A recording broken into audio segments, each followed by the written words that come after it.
Why do we so frequently think that we're not doing well enough?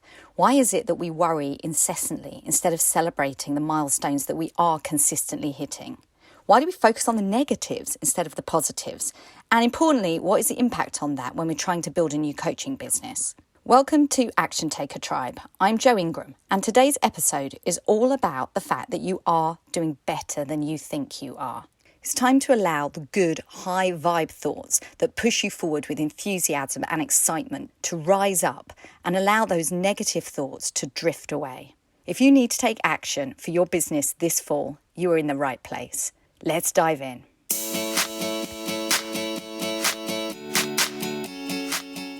Are you feeling just a little bit flat that perhaps you haven't done enough for your business so far this year?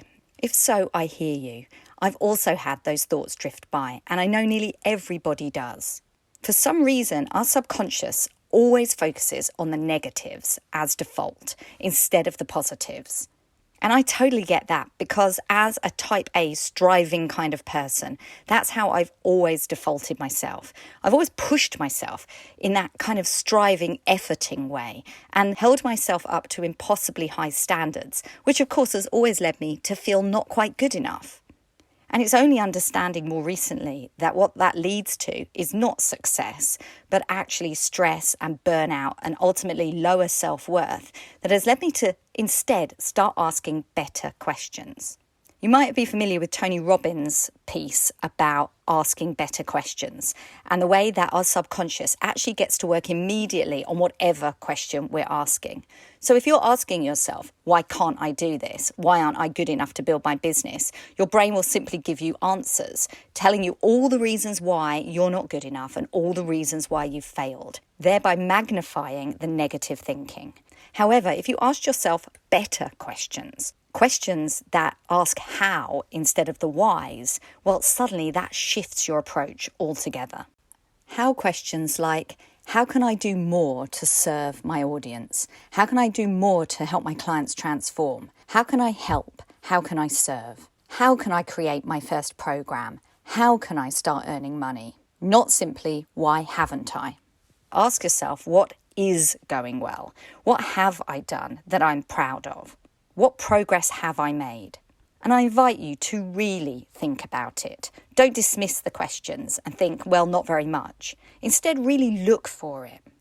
So much of our success is in the stories that we tell ourselves.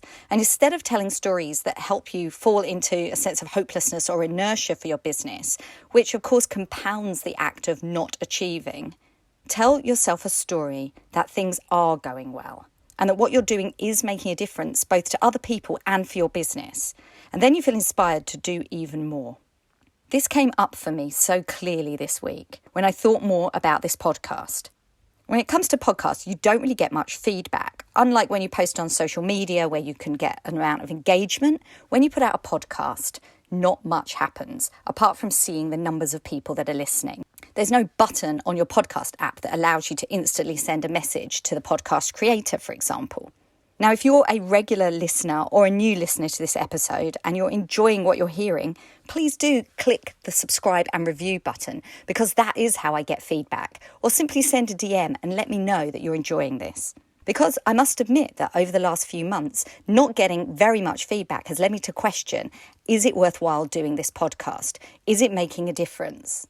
Until a few days ago, I was asked a question in a Facebook group, which spurred me to look into whether my podcast was doing well or not. And to my absolute surprise, I found that my weekly downloads put me in the top 20% of podcasters. It completely shifted my point of view about whether what I was doing was worthwhile, whether my podcast was achieving its goals and helping new coaches and entrepreneurs to build their businesses.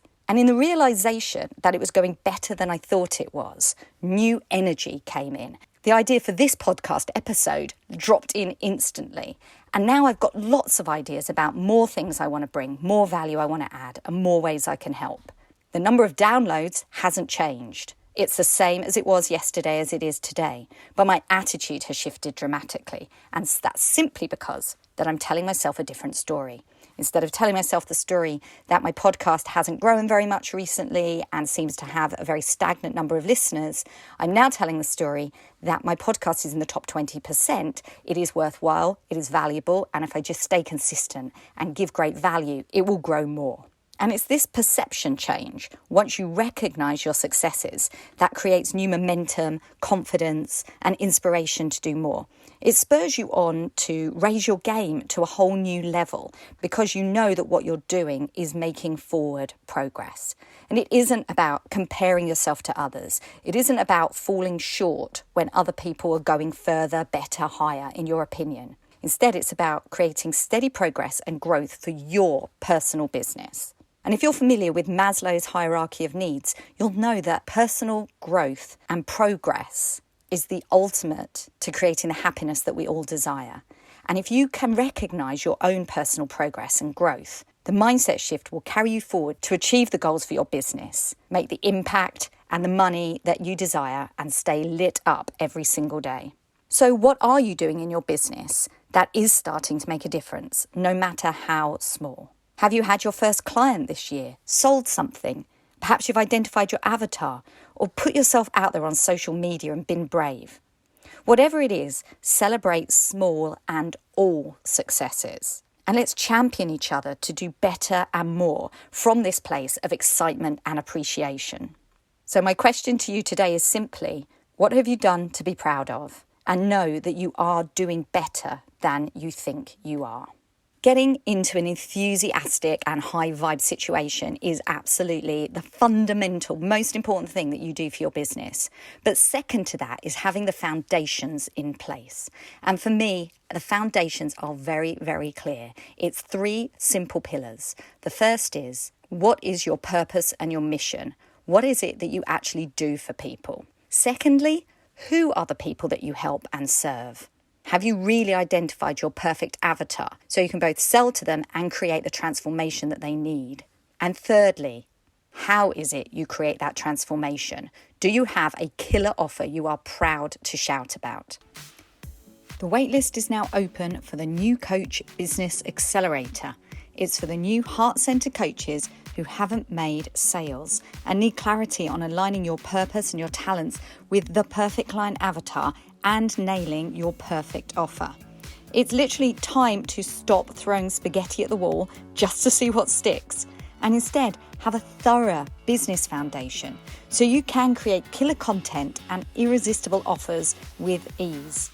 So whether you're held back by imposter syndrome or perhaps a fear of visibility or even money mindset, you'll leave this program with a renewed sense of confidence and, of course, the key business foundations inspired and implemented so you can step up for your business in 2021. Just click the link in the show notes so you don't miss this opportunity to get access to the early bird pricing and make sure that you get open for business, generating sales and changing lives. As always, have an inspired action week. Take care. Bye now.